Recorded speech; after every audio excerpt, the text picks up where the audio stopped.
1260 KDUZ News, I'm Mark Wodarczyk. A 38-year-old Elk River man is in jail after stealing a car Wednesday and fleeing police. According to the Wright County Sheriff's Office, a 27-year-old St. Michael woman told them that she sold her 1984 Chevrolet Camaro and later learned that the buyer paid with counterfeit $100 bills. A deputy spotted the car on Minnesota Highway 24 in Clearwater at 10:25 p.m.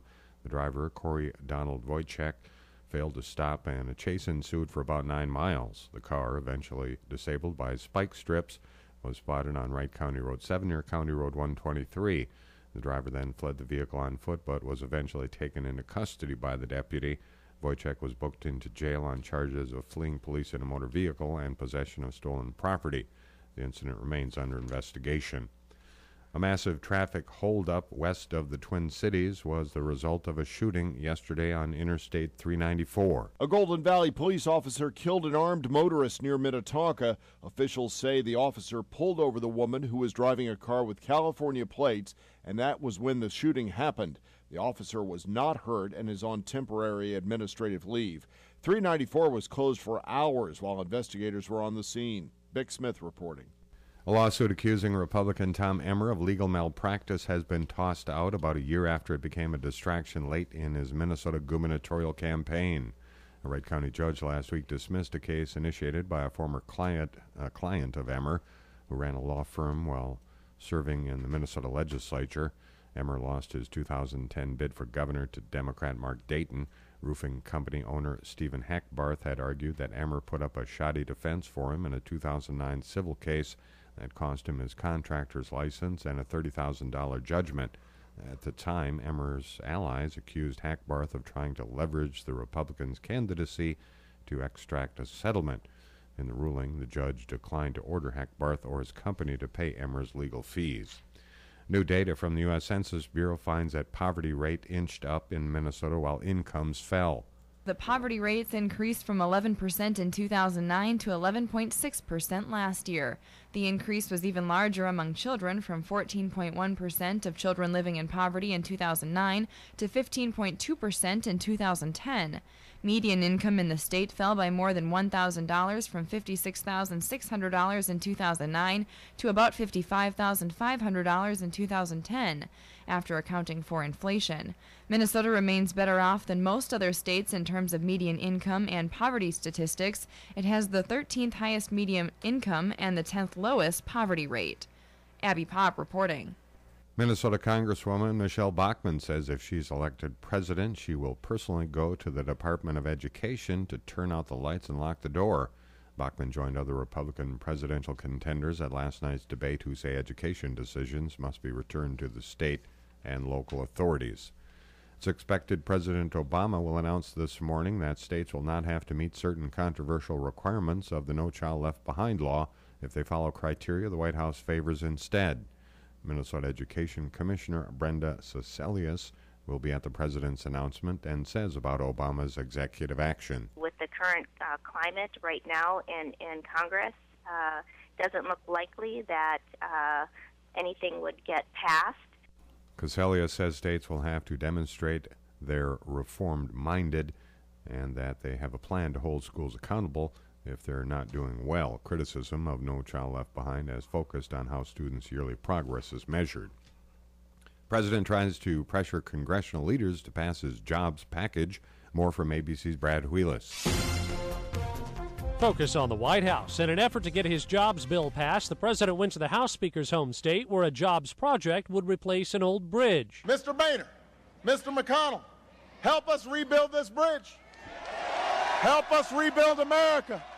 Help us put construction workers back to work. Speaker Boehner reacts. I'm pleased the president is bringing attention to this much-needed project. The president's campaign sent out an email blast including Boehner's telephone number. While Boehner hasn't acted on the jobs plan, neither has Senate Majority Leader Reid. The president continues his outings. ABC News White House correspondent Ann Compton. The markets are not impressed, not with the president's jobs package, and certainly not with congressional gridlock. President Obama is heading this weekend to the West Coast, a town hall at LinkedIn, the Jobs Connection site. But Brad, most of his 5-city tour is to raise money to keep his own job. I'm Brad Wheelis, ABC News. Asian carp may be a plankton-gobbling nuisance threatening the Great Lakes, but Illinois officials hope to change that perception one bite at a time. Once again, here's Abby Pop. The Illinois Department of Natural Resources held a public tasting event in Chicago on Thursday to start a campaign they hope leads to feeding the fish to people facing hunger.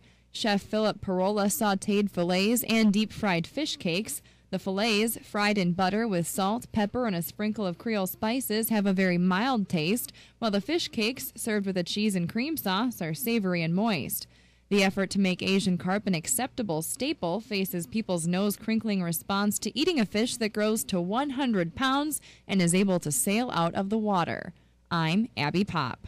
This weekend is Take a Kid Hunting Weekend in Minnesota. Minnesota residents 18 and older can hunt without a license by bringing along a youth younger than 16.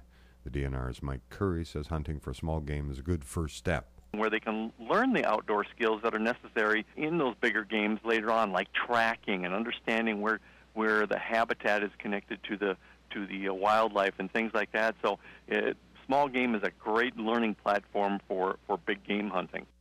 Curry says while adults hunt for free, the youth must possess a free small game license, which is available at any DNR license agent or online.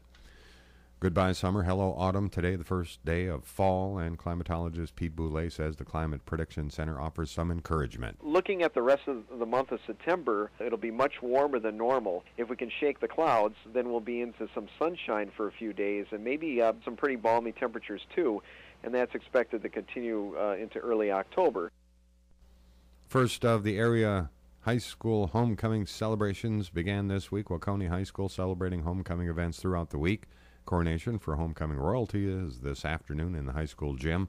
The Wildcats host Hutchinson tonight in the homecoming football game that you can hear right here on AM 1260 KDUZ. The homecoming dance tomorrow from 8 to 11:30 p.m. in the WHS Commons.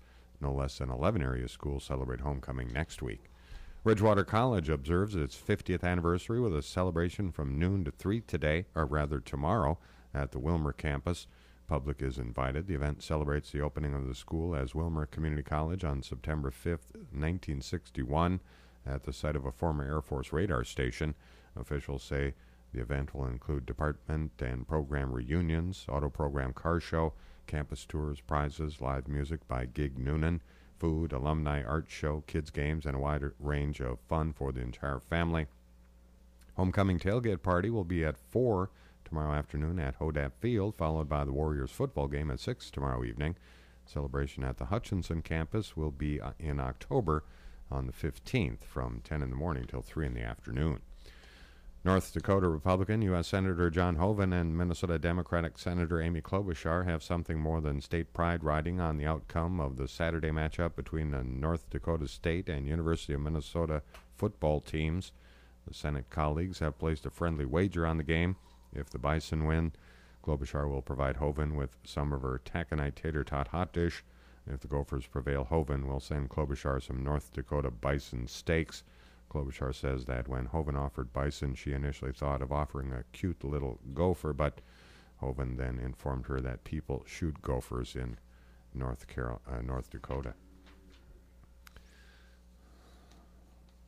It's going to be brutal. Renee Tassoni's RBI double with 2 outs in the 9th inning gave Minnesota a 3-2 win over Seattle. And now here is Tassoni. And the pitch from Delabar. Tassoni swings and drives it to the deep right center field gap. Twins are going to win the game. Here comes Plouffe around third. On his way home, he is safe. The losing streak is over. Renee Tassoni with a booming double to right center field all the way to the wall. Trevor